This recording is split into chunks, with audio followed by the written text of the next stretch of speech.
جس نے ایسا کرنے کا حکم دیا اور پھر ان کنکریوں کو مشرکین تک پہنچا دیا، چونکہ مخلوق کے کاموں کا سبب اللہ تعالیٰ کی مشیت اور ارادہ ہی ہے۔ وہی انسان کو توفیق دیتا ہے، اسباب مہیا کرتا ہے، وہی ہر کوشش کو کامیاب کرتا ہے، اس لیے اس کام کو اللہ تعالیٰ اپنی طرف منسوب فرماتا ہے۔ درج ذیل آیت کا بھی یہی مفہوم ہے، فَلَمْ تَقْتُلُوهُمْ وَلَكِنَّ اللَّهَ قَتَلَهُمْ، تم نے ان کو قتل نہیں کیا بلکہ اللہ تعالیٰ نے انہیں قتل کیا۔ سورہ الانفال آیت نمبر 17 ہی ہے۔ یہاں بھی سبب اللہ تعالیٰ ہے، اسی کے حکم سے مومنین نے ان سے قتال کیا اور وہی مومنین کو فتح دینے والا ہے، لہٰذا اس فعل کی اضافت اللہ تعالیٰ کی طرف بھی ہے۔ رسول اللہ صلی اللہ علیہ وسلم نے فرمایا، قیامت کے دن اللہ تعالیٰ کہے گا، اے ابن آدم، میں بیمار ہو گیا تھا، تو نے میری بیمار پرسی نہ کی۔ وہ کہے گا، رب میں رب العالمین کی بیمار پرسی کیسے کر سکتا ہوں؟ اللہ تعالیٰ فرمائے گا، میرا فلاں بندہ بیمار تھا، تو نے اس کی بیمار پرسی نہ کی، اگر تو اس کی بیمار پرسی کرتا تو اس کے ہاں اجر پاتا۔ مسلم کی روایت ہے 2569 نمبر پر۔ اس حدیث کا کیا مطلب ہے؟ امام نووی اس کی شرح میں لکھتے ہیں، علماء نے کہا کہ اللہ تعالیٰ نے بیماری کی نسبت اپنی طرف کی ہے، جبکہ مراد بندہ ہے، بندے کی عزت افزائی اور اظہار شرف و قرب کے لیے، اور وجدتنی عندہ کا مطلب ہے کہ اس کا ثواب وہاں پاتا۔ میری رحمت، میرا فضل و ثواب اور تیری عبادت کی عزت افزائی وہاں پاتا۔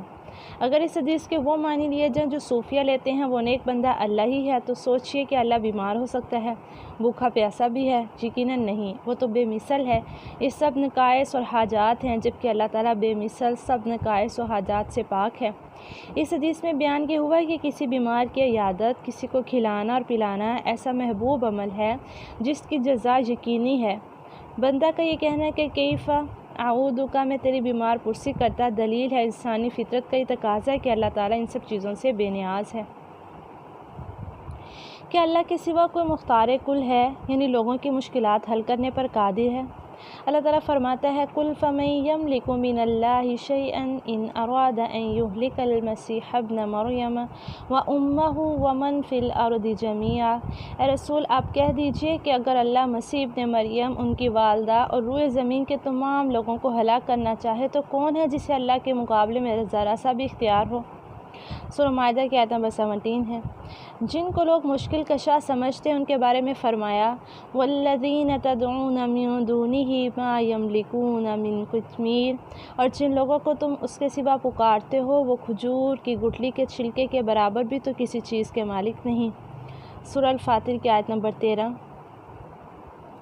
سید البشر امام الانبیاء محمد صلی اللہ علیہ وسلم سے اعلان کروایا، قُلْ لَا أَقُولُ لَكُمْ عِنْدِي خَزَائِنُ اللَّهِ، کہہ دو میں تم سے نہیں کہتا کہ میرے پاس اللہ کے خزانے ہیں۔ قُلْ لَا أَمْلِكُ لِنَفْسِي ضَرًّا وَلَا نَفْعًا إِلَّا مَا شَاءَ اللَّهُ، کہہ دو میں تو اپنے لیے نفع و نقصان کا کچھ بھی اختیار نہیں رکھتا مگر جتنا اللہ چاہے۔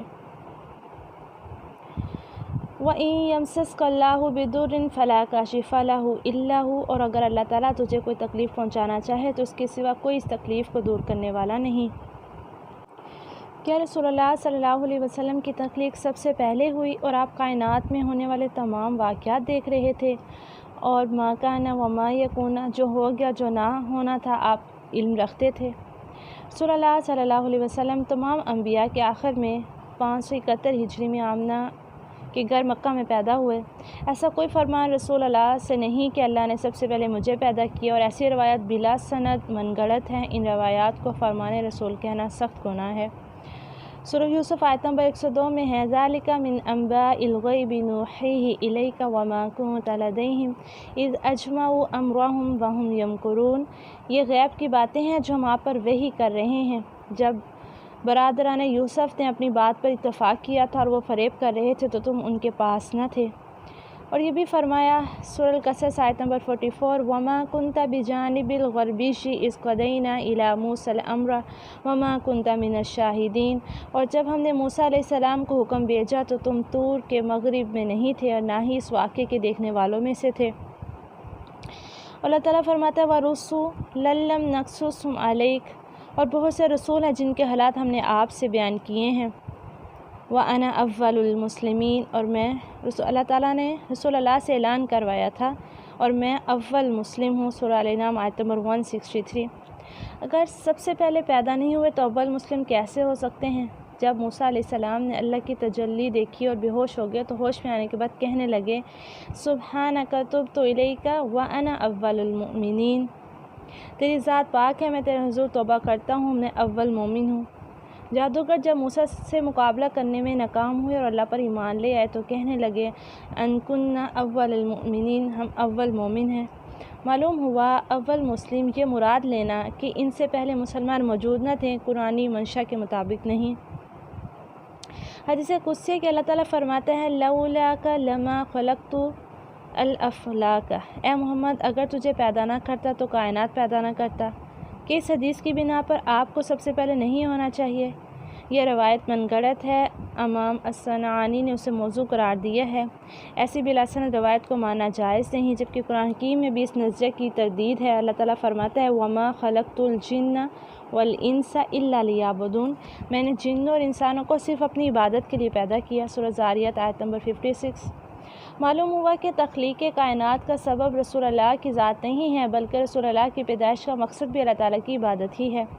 اللہ تعالیٰ فرماتے ہیں وما ارسلناک الا رحمۃ للعالمین، الانبیاء آیت نمبر 107، اے محمد ہم نے تم کو تمام جہانوں کے لیے رحمت بنا کر بھیجا ہے۔ جہان میں تو آدم علیہ السلام لے کر ہر نبی کی امت شامل ہے، اگر آپ سب رسولوں کے آخر میں آئے تو پہلے لوگوں کے لیے رحمت کیسے ہوں گے؟ دراصل عالمین کے لفظ سے دھوکہ ہوا ہے، یقیناً اللہ رب العالمین ہے اور اس آیت میں عالمین سے مراد کائنات کی ہر چیز ہے، مگر دوسروں کے لیے عالمین محدود ہے۔ اللہ تعالیٰ فرماتا ہے تبارک الذی نزل الفرقان علی عبدہ لیکون للعالمین نذیرا، وہ بہت ہی بابرکت ہے جس نے اپنے بندے پر قرآن نازل فرمایا تاکہ وہ عالمین کو ڈرائے۔ اس آیت پر غور فرمائیں، یہاں عالمین میں نہ فرشتے شامل ہیں نہ ہی پہلی امتیں، یہاں عالمین سے مراد رسول اللہ کے بعد آنے والے لوگ ہیں۔ اللہ تعالیٰ نے پیدائش عیسیٰ کو آیۃ للعالمین، تمام عالمین کے لیے نشانی قرار دے دیا۔ عیسیٰ علیہ السلام اپنی پیدائش سے قبل کے لوگوں پر کیسے نشانی ہو سکتے ہیں؟ قوم موسیٰ کے بارے میں فرمایا وَإِنِّي فَضَّلْتُكُمْ عَلَى الْعَالَمِينَ، اور میں نے تم کو عالمین پر فضیلت دی۔ اس آیت میں عالمین مزید محدود ہوگا کیونکہ قوم موسیٰ کو امت محمدیہ پر فضیلت نہیں ملی، نہ ہی انبیاء پر انہیں فضیلت دی گئی تھی۔ ان دلائل سے واضح ہے رحمت للعالمین کو بنیاد بنا کر رسول اللہ کی پیدائش سب سے پہلے ثابت نہیں کی جا سکتی۔ اللہ تعالیٰ شیطان سے سوال کرتا ہے قال یا ابلیس ما منعک ان تسجد لما خلقت بیدی استکبرت ام کنت من العالین، فرمایا ابلیس جس شخص کو میں نے اپنے ہاتھوں سے بنایا اس کے آگے سجدہ کرنے سے تجھے کس چیز نے روکا؟ کیا تو غرور میں آ گیا یا تو عالین یعنی اونچے درجے والوں میں سے ہے؟ کہ اونچے درجے میں کچھ لوگ تھے جو سجدہ سے مستثنی تھے، کیا وہ محمد صلی اللہ علیہ وسلم اور آل محمد ہیں اور جو آدم کی پیدائش سے پہلے موجود تھے؟ قرآن و سنت اس بات کا کوئی ذکر نہیں کہ محمد صلی اللہ علیہ وسلم اور آل محمد اونچے درجے والے اور آدم کی پیدائش سے پہلے موجود تھے، بلکہ اللہ تعالیٰ فرعون اور اس کی جماعت کے بارے میں فرماتا ہے وَكَانُوا قَوْمًا عَالِينَ، اور وہ عالین میں سے تھے۔ معلوم ہوا عالین سے مراد سرکش لوگ ہیں، معاذ اللہ، محمد صلی اللہ علیہ وسلم اور آل محمد نہیں ہیں۔ اللہ تعالیٰ نے رسول اللہ صلی اللہ علیہ وسلم کو شاہد کا خطاب دیا۔ شاہد کے معنی گواہ ہیں، گواہی وہی دے سکتا ہے جو موقع پر موجود ہو۔ اگر آپ شروع سے موجود نہیں اور لوگوں کے حالات پر حاضر ناظر نہیں تو قیامت کے دن گواہی کیسے دیں گے؟ قیامت کے دن کی گواہی کی تفصیلی کیفیت اللہ تعالیٰ ہی کے علم میں ہے۔ یہ گواہی کرامن کاتبین کے لکھے ہوئے نامہ اعمال کی بنیاد پر ہوگی۔